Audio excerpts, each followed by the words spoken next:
And they're off in the Anoakia.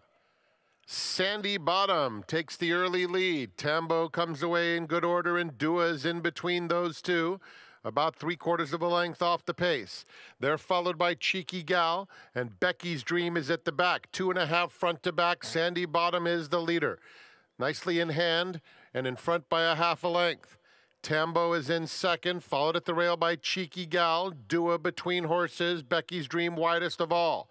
Heading to the 3/8 pole, and it's Sandy Bottom in control, a half length in front of Tambo second. Dua Red Cap in between horses. Becky's Dream inches up outside of her, and Cheeky Gal is down at the rail, 1/4 mile to go. Sandy Bottom's been doing it very nicely throughout.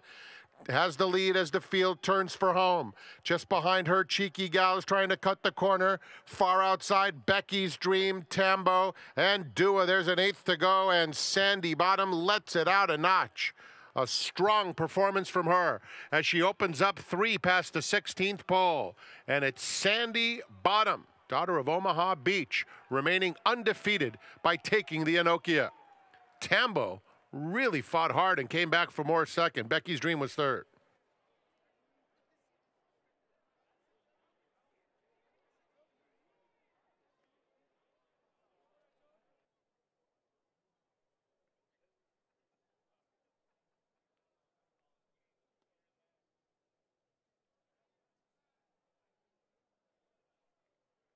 Sandy Bottom wins the Anoakia and is in the winner's circle. A 2-year-old Bay filly by Omaha Beach out of Starlit Daydream, owned by Daniel and Daniel, trained by Michael McCarthy and ridden by Umberto Rispoli.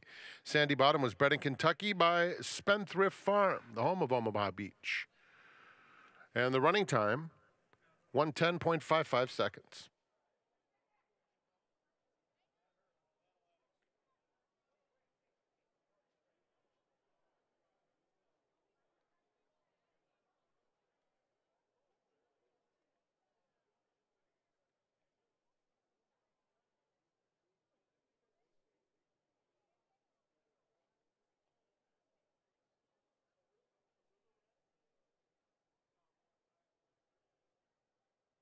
Ladies and gentlemen, we direct your attention to the winner's circle trophy presentation for the Anoakia Stakes. It is with great pride that we direct your attention as we welcome California State Treasurer Fiona Ma. California is the world's 5th largest economy, and we're happy to report the Treasurer, Fiona Ma, is the state's primary banker. Please join us in welcoming California State Treasurer Fiona Ma as she presents the Anoakia Stakes Trophy. Thank you, Frank. That is Sandy Bottom taking the Anoakia Stakes, winning trainer Michael McCarthy. Obviously, they're very young, back-to-back winners, but you had to be very impressed with what you saw today. Yeah, that was great today. You know, all summer long, she had kind of trained like a filly that was well-meant, very forward, very classy. I thought closing weekend at Del Mar, if we would win any race, it would be her maiden race, and she certainly delivered on that, came back, trained wonderfully, and today it seemed like she caught a flyer. I was pleasantly surprised she put herself where she did, and Umberto seemed in command up the backside. Nice to see him put a little daylight between himself and everybody else coming to the quarter pole, and then obviously that filly was coming a little bit late, but had enough in the tank to hold on. Does that give you an indication that maybe 2 turns may not be in this horse's future? I don't.